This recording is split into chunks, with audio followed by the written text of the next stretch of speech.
Thank you, Siddharth. This is the rural and rate of transmission. Surveillance, identification of symptomatic cases, తర్వాత home quarantine management, ఈ 3 ఆస్పెక్ట్లని బ్రీఫ్గా ఒకసారి మళ్ళీ retreat చేస్తారు. ఎందుకంటే మెడికల్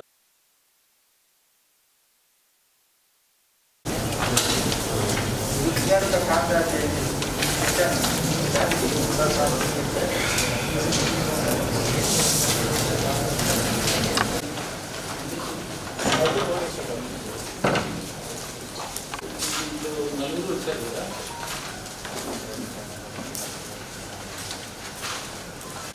టైం తక్కువ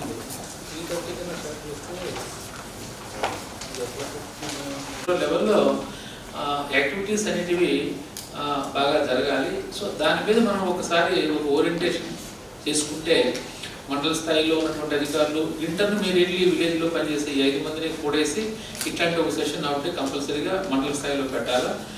మీ నలుగురు ఎవరేమో అక్కడ వాళ్ళకు మాట్లాడాలనేది కూడా నేను స్పష్టం చేసి చెప్తాను. సో ఇది మనం ఈరోజు రేపు ఇట్లా ఈ మండల స్థాయిలో టాస్క్ ఫోర్స్ ఏదైతే ఉందో MRO, MPDO, station house officer, medical officers ఈ నలుగురే రమ్మడానికి కారణం ఇది. సో ఇప్పుడు మీకు మేము ఒకసారి ఈ సెషన్లో బ్రీఫ్గా చెప్పదలుచుకున్నటువంటి అంశాలు ఏంటంటే కమ్యూనిటీ సర్వేలెన్స్, తర్వాత సర్వే అండ్ సర్వేలెన్స్ అనేది రోజువారీగా జరగాల్సినటువంటి కార్యక్రమం. ప్రతిరోజు కూడా survey and surveillance ANM, anganwadi worker, ASHA worker, volunteers ముగ్గురిని మన ఏఎన్ఎం, మహిళా పోలీసు జాయింట్గా కాస్త దీన్ని చేసుకోవాలి. సో అందువల్ల ఇది రోజువారీగా జరగాలి. సో అందువల్ల ఆ సబ్జెక్టు మీద మనం ఈరోజు మొత్తం అదే మాట్లాడతాం, సర్వే సర్వేలెన్స్. దీనికి సంబంధించి మీకు గుర్తుందో లేదో, ఎప్పుడో 31/3/2020, 3/4/2020న 2 జీవోలు వచ్చినాయి. 224 జీవో, 229 జీవోలు అని.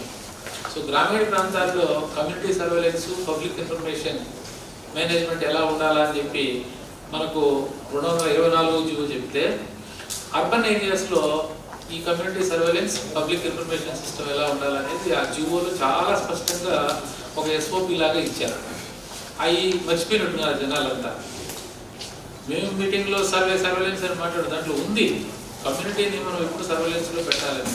సో దీంట్లో వాలంటీర్ అనేది volunteer role is very important community సర్వేలెన్స్లో. సో అందువల్ల ఏఎన్ఎం తన పరిధిలో ఉన్నటువంటి వాలంటీర్స్ని రోజువారీగా వాళ్ళకి చెప్పి, వాళ్ళు 50 ఇంట్లో in case of urban area 100 ఇంట్లో ఉంటాయి కాబట్టి ఎవరికైనా సరే ఈ కరోనా సింప్టమ్స్ ఉన్నాయా, అట్లాగే ఎవరైతే సర్వేలో అప్పటికే కోమార్బిడ్ కింద మన దృష్టిలో ఉన్నారో వాళ్ళకి ఏమైనా ఇబ్బందులు ఉన్నాయా, ఇట్లాంటి విషయాలన్నీ కూడా ప్రతిరోజు మనం చెక్ చేయాల్సిందే. ఎందుకంటే ఎవరికి ఏ రోజు వస్తుందో తెలియదు కదా. కాబట్టి ఆ వాలంటీర్ పరిధిలో ఉన్నటువంటి ఆ కుటుంబాలన్నీ కూడా ఎప్పుడైనా సరే ఎవరో ఒకరు కరోనాకి గురి కావచ్చు, వాళ్ళకి సిమ్టమ్స్ వ్యక్తం అవ్వచ్చు.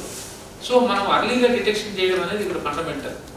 సో అందువల్ల సర్వేలెన్స్ అనేది మీ అందరికీ చెప్పొచ్చేది ఏంటంటే, it is not something one time activity, it is a routine activity. మళ్ళీ కరోనాకు సంబంధించినటువంటి ఏవైతే ఆపరేషన్స్ నోటిఫై చేసిందో గవర్నమెంట్, మళ్ళీ డీనోటిఫై చేసినంత వరకు మనం కరోనా డ్యూటీలో అందరం కంపల్సరీగా it is our routine duty. మన డిపార్ట్మెంట్కి సంబంధించిన పని మనం చేసుకుంటూ, కరోనాకి సంబంధించి అది విలేజ్ లెవెల్ కావచ్చు, మండల్ లెవెల్ కావచ్చు, డివిజనల్ లెవెల్ కావచ్చు, డిస్ట్రిక్ట్ లెవెల్ కావచ్చు, ఏ ఆఫీసర్ అయినా కావచ్చు, ఎవరైనా కావచ్చు, ఈ కరోనా డ్యూటీ చేయాల్సిందే. We cannot escape as far as long as you are in the government service at any level. అది యాక్సెప్ట్ చేయాల్సుకోవాల్సిందే. అందువల్ల ఈ సర్వేలెన్స్ విషయంలో కంటిన్యూస్గా చేయడం. Then what is the outcome of surveillance? చేస్తున్నాం, బాగానే ఉంది. చేసిన తర్వాత మరి రోజువారీగా దాని ఎఫెక్ట్ ఏమి, దాని నుంచి మనం ఏమి ఫలితాన్ని సాధించాలనుకుంటున్నాం? ఎవరికైనా సరే కరోనాతో సిమ్టమ్స్ ఉన్నాయా, వల్నరబిలిటీ ఉన్నటువంటి వాళ్ళ పరిస్థితి ఎలా ఉంది, అంటే కోమార్బిడ్ కండిషన్లో ఉన్నటువంటి వాళ్ళ పరిస్థితి ఎలా ఉంది, కోమార్బిడ్ కండిషన్లో లేకపోయినా ఎవరికైనా కరోనా సిమ్టమ్స్ ఉన్నాయా? సో ఈ రకంగా మనం ఈ వాలంటీర్ లేదా ఆశా వర్కర్ లేదా అంగన్వాడీ వర్కర్ వీళ్ళు ముగ్గురు వాళ్ళ ఛాతీలో ఉన్న హౌస్ హోల్డ్స్లో వాళ్ళు గమనిస్తున్న తర్వాత అట్లా ఎవరికైనా సరే లక్షణాలు ఉంటే వాళ్ళు వెంటనే గుర్తించి మరి వెంటనే వాళ్ళను ఇమ్మీడియట్ స్టెప్ ఏమి అట్లా గుర్తింపు వస్తే వెంటనే మనం టెస్ట్ చేయలేం కదా. టెస్ట్ మెడికల్ ఆఫీసరే చేయగలుగుతాడు, లేదా ఒక మొబైల్ ల్యాబ్ ఫెసిలిటీ క్రియేట్ చేస్తాము, వాళ్ళు మాత్రమే చేయగలుగుతారు. కాబట్టి టైం పడుతుంది. అందువల్ల ఇమ్మీడియట్గా నెక్స్ట్ స్టెప్ ఏమి, ఏఎన్ఎం ఈ ఆశా వర్కర్స్కి, అంగన్వాడీ వర్కర్స్కి, వాలంటీర్స్కి ఏ రకమైనటువంటి ఒక అవగాహన కల్పించాలి వాలంటీర్స్ కంటే. అట్లాంటి కరోనా లక్షణాలు కానీ ఈవెన్ నన్ను అడిగితే 60 సంవత్సరాలు పైబడినటువంటి కోమార్బిడ్ వాళ్ళకి కానీ ఎవరికైనా లక్షణాలు వ్యక్తమైన వాళ్ళకి కానీ లేదా కాంటాక్ట్స్ అయినా సరే వీళ్ళందరికీ కూడా హోమ్ క్వారంటైన్ నోటీస్ ఇచ్చేయాలి. అంటే హోమ్ క్వారంటైన్లో పెట్టడం అనేది మండితది. So it is correct, sir. There is no doubt that starting నుంచి కూడా in COVID response and COVID management, Prakasham district under your leadership ఒక మోడల్ కేసుగా ఇప్పటి వరకు it has been so. As you correctly said, lockdown టైంలో ఒకసారి cases start అయిన తర్వాత 0 వచ్చే సందర్భం ప్రకాశం తప్ప ఇంకా ఏ డిస్ట్రిక్ట్లో కూడా లేదు sir. Only and only in Prakasam district during the lockdown did we manage to get cases from some number to 0. Nowhere did they manage it, sir. It's definitely one of the outstanding achievements we had. Of course, after that, sir, memo as per the wish of the government and also as per the reality of the COVID situation, worldwide trend varku memo kuda we also focused on unlock, basically on allowing all activities to happen, at the same time managing to live with COVID. So ఆ సందర్భంలో in fact, sir, let me share this, sir. మేము పోలీసులో కూడా we have a very active COVID cell. So మేము analysis ప్రతిరోజు చేస్తూ ఉన్నాము.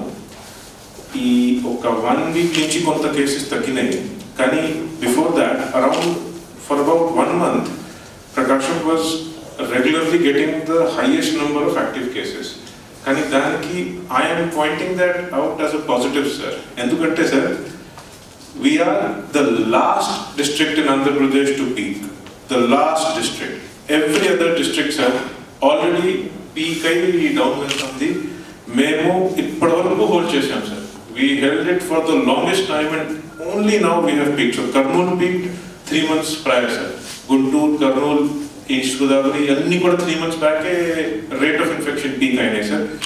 Memo ippade just after, in the month of September we peaked and we have done a very detailed analysis on this on our COVID cell, sir. So Prakasham district was the last one in the state to peak, sir. So again, I do submit, sir, that it is actually because of the fact that we did such great enforcement in the beginning, sir, and very good management of COVID in the beginning. That's why we were the last district to peak in that count. Ippudu enforcement point of view to lekapothe even case management point of view to kuda anni kuda it has to happen in a decentralized manner. Ippatike memu almost all there are okavela memu starting lo edaithe containment concept memu starting lo maaku undedi aa concept paranga chuste maaku 1000 paina containments unnayi. So obviously it means that it is impossible to monitor it even at a mandal level, for example. ఖచ్చితంగా నిజంగా last man వరకే monitoring జరగాలి. ఇప్పుడు ఇంతకు ముందు అంటే ఇప్పుడు కూడా ఇతర రాష్ట్రాల్లో లాస్ట్ మైల్ క్షేత్రస్థాయి అర్థం మండలే, కానీ అదృష్టంగా మన ఆంధ్రప్రదేశ్ ప్రభుత్వ తీసుకున్న కొన్ని నిర్ణయాల వరకు మా స్టేట్లో లాస్ట్ మ్యాన్ మీన్స్ పంచాయత్ స్థాయి. మాకు నిజంగా పంచాయత్ స్థాయిలో ఒక ఎఫెక్టివ్ యంత్రాంగం ఉంటుంది. అందులో all functionaries are there, including one enforcement officer in the form of Mahila Police, of course. And if and only if you really involve the last administration person also, and at the same time public also. Public support lekunda idi kudaradu. A person ki convince cheyalsi untundi that you don't come out of the house. Meeku infection unte meeru raakudadu. ఆ నేబర్స్కి కూడా motivate చేయాల్సి ఉంటుంది. ఆ అబ్బాయికి Covid వచ్చింది, మీరు చూడాలి, ఏదైనా వారు ఆదేశాన్ని ఉత్తర్వులని ఉల్లంఘించి ఏదైనా చేస్తే మీరు మాకు చెప్పాలి. ఇవి అంతా కొంచెం మీరు సోషల్ సపోర్ట్, సోషల్ డైనమిక్స్ అక్కడ పెట్టుకోవాలి, ఒక సోషల్ అరేంజ్మెంట్ పెట్టుకోవాలి. దాన్ని సప్లిమెంటరీగా, దాన్ని తోడుగా మేము మాకు ఉన్న అధికారాలని వాడుకుంటూ మేము చేస్తాము. సో దానికి ఎంత ఫైనల్గా వచ్చేసరికి మళ్ళీ అదే పాయింట్లో వచ్చేస్తాం that you need to have some rapport. Government ఆఫీసర్స్కి లోకల్ పర్సన్స్తో ర్యాపో ఉండాలి. అది ఎట్లా పడుతుంది, ఎట్లా సాధ్యపడుతుంది if you go to the field and speak to the people. Collector sir మళ్ళీ ఎస్పీ సార్ ఆల్మోస్ట్ మన 5 months నుంచి చేస్తున్న ఎఫర్ట్ అనేది కంపైల్ చేశారు ఆల్మోస్ట్. బట్ ఇప్పుడు మనకి ఇమీడియట్గా మీరు పాయింట్ ఒకటి గుర్తుంచుకోవాల్సింది ఏంటంటే, అంటే ఓవరాల్ మనకి డిసీజ్లో కానీ అండ్ ఇష్యూలో ఒకటి రూరల్ స్ప్రెడ్ అనేది ఒకటి హైలైట్ అవుతుంది. అంటే రూరల్ ఏరియాస్లో చాలా వరకు పాజిటివ్ కేసెస్ వస్తున్నాయని, అండ్ ఒక్క పర్సన్ ఎంతమందికి ట్రాన్స్మిట్ చేస్తున్నారు అనేది కూడా హైలైట్ అవుతుంది. అదేంటంటే ఆర్టీ అంటారు, రేట్ ఆఫ్ ట్రాన్స్మిషన్ అంటారు. ఇవి రెండు కాకుండా మనకి మూడోది వచ్చి డబులింగ్ రేట్, అంటే ఎన్ని రోజుల్లో మన కేసెస్ అనేది డబుల్ అవుతున్నాయని, అలాగే కేస్ ఫెటాలిటీ రేట్. సో ఈ లాస్ట్ 2 monthsలో మనం చూస్తే ఈ కేస్ ఫెటాలిటీ రేట్ 1.5 వరకు ఉండేది. బట్ ఈరోజు మనం చూస్తే 0.97 ఉంది. So it has reduced. Doubling rate మన 8 days ఉండేది, ఈరోజు ఒక 62 days వరకు వెళ్ళింది డబులింగ్ రేట్. సో ఇప్పుడు ఇమీడియట్గా కలెక్టర్ సార్ చెప్పినట్టు అండ్ ఎస్పీ సార్ చెప్పినట్టు ఇప్పుడు ఇమీడియట్గా మనకి కంటైన్మెంట్ యాక్టివిటీ అనేది సచివాలయం లెవెల్ వరకు అది పెనిట్రేట్ అవ్వాల్సిందే. ఆల్ 5 functionaries అట్ సచివాలయం, ఎవరు పంచాయత్ సెక్రటరీ, ఏఎన్ఎం, మహిళా police, VRO, education assistant. Same system మనకి మున్సిపాలిటీలో కూడా ఉంటుంది. వార్డ్ అడ్మిన్ అంటారు, different names, same parallel system ఇది కూడా ఉంది. So their roles and responsibilities మనం క్లియర్గా డెసిగ్నేట్ చేయాలి. ఒక పాజిటివ్ కేసు రాగానే ప్రీవియస్లీ మనం కంటైన్మెంట్ చేసాం. కంటైన్మెంట్ అంటే ప్రీవియస్లీ మనకి ఫస్ట్ నుంచి మనం చూసుకుంటే 3+4 kilometers వరకు ఉండేది. 8 kilometers చూసుకుంటే మన రిక్వైర్మెంట్ నాట్ ఈవెన్ 200 meters కూడా అవసరం ఉండదు.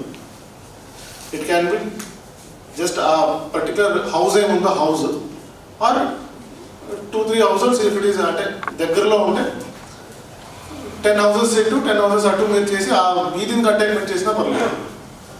బట్ కంటైన్మెంట్ చేసినప్పుడు ప్రీవియస్లీ మనం మెటిక్యులస్గా చేసిన యాక్టివిటీస్ ఏంటి అంటే, ఒకటి కాంటాక్ట్ ట్రేసింగ్, రెండవది శానిటేషన్, మళ్ళీ ఐఈసీ యాక్టివిటీ. ప్రతి ఒక్కరికి ఏం చేయాలి ఏం చేయకూడదని ఇన్ఫర్మేషన్ అనేది చాలా వరకు ప్రీవియస్లీ మనం మెటిక్యులస్గా చేసాం.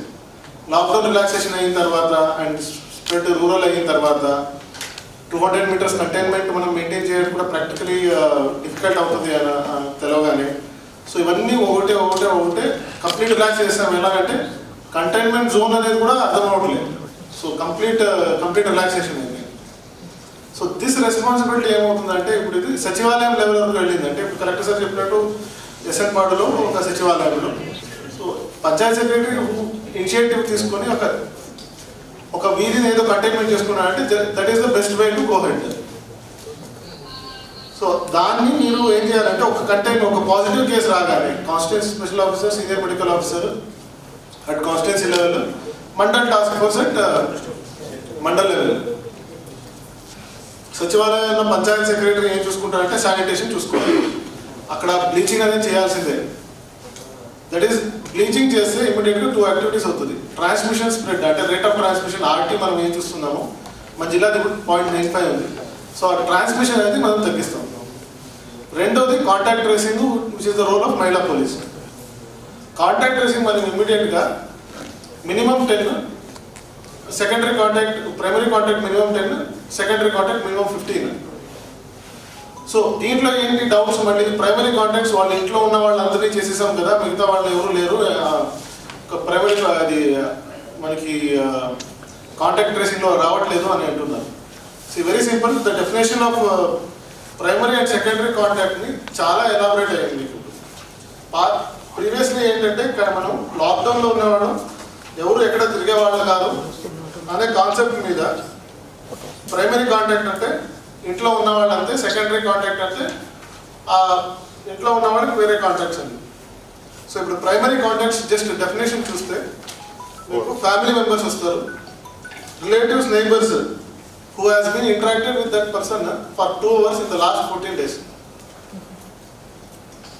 లాస్ట్ 14 days ఎవరైనా కానీ మీరు ఎంత మందిని ట్రేస్ చేస్తే అంత కంటైన్మెంట్ అవుతుంది. The rate of transmission RT అనేది మనం తగ్గించాలంటే primary contact and sanitation, contact tracing and sanitation.